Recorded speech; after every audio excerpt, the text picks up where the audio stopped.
आखिर भारतीय जनसंघ से साल 1980 में जन्मी बीजेपी ने यूनिफॉर्म सिविल कोड का मुद्दा उठाया।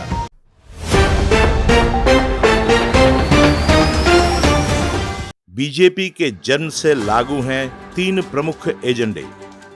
राम मंदिर और अनुच्छेद 370 के बाद अब यूनिफॉर्म सिविल कोड की बारी।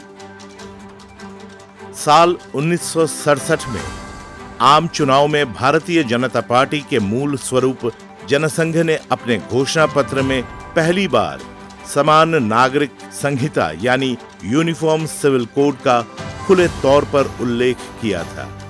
उस घोषणा पत्र के मुताबिक यदि जनसंघ सत्ता में आएगी तो पूरे देश में यूनिफॉर्म सिविल कोड लागू किया जाएगा।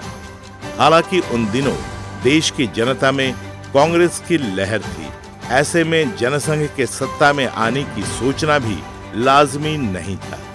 आपको बता दें कि 1967 से लेकर 1980 तक देश में कुछ बड़ी घटनाएं देखने को मिली, जैसे कांग्रेस का बंटवारा, पाकिस्तान के साथ युद्ध 1971, आपातकाल इत्यादि। ऐसे में यूनिफॉर्म सिविल कोड का मुद्दा काफी हद तक पर्दे के पीछे चला गया। आखिर भारतीय जनसंघ से साल 1980 में जन्मी बीजेपी ने यूनिफॉर्म सिविल कोड का मुद्दा उठाया। बीजेपी के घोषणा पत्र में 3 प्रमुख मुद्दे राम मंदिर निर्माण, अनुच्छेद 370 और समान नागरिक संहिता प्रमुखता से बने रहे। हालांकि पूर्ववर्ती बीजेपी सरकार ने इन तीनों मुद्दों को पूरा करने की क्षमता नहीं दिखाई, लेकिन नरेंद्र मोदी के नेतृत्व में जब बीजेपी ने पूरे देश में लहर पैदा की, तब राम मंदिर और अनुच्छेद 370 को पूरे आत्मविश्वास के साथ लागू कर दिया गया। साल 2024 में लोकसभा चुनाव होने हैं। इससे पूर्व पीएम मोदी ने यूनिफॉर्म सिविल कोड को लेकर जो बयान दिया है, इससे देश की सियासत गर्मा गई है।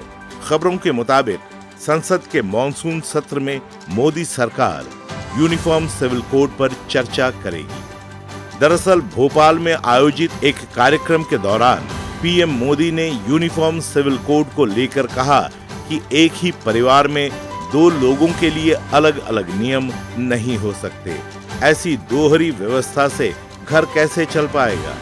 इतना ही नहीं, पीएम मोदी ने कहा कि सुप्रीम कोर्ट बार बार कहता है कि कॉमन सिविल कोड लाओ, लेकिन वोट बैंक के भूखे लोग इसमें अड़ंगा लगा रहे हैं। लेकिन भारतीय जनता पार्टी सबका साथ सबका विकास की भावना से काम कर रही है। आप सोचिए, बहुत ही अरमानों के साथ बेटी को शादी कर करके ससुराल भेजा हो और 8-10 साल के बाद 3 तलाक कह करके उसको कोई निकाल दे, तो उस माँ बाप का क्या होगा जिसके घर में बेटी वापिस आती है। उस भाई का क्या होगा। वो भाई, पिता, सब उस बेटी की चिंता में इतने दुखी हो जाते हैं।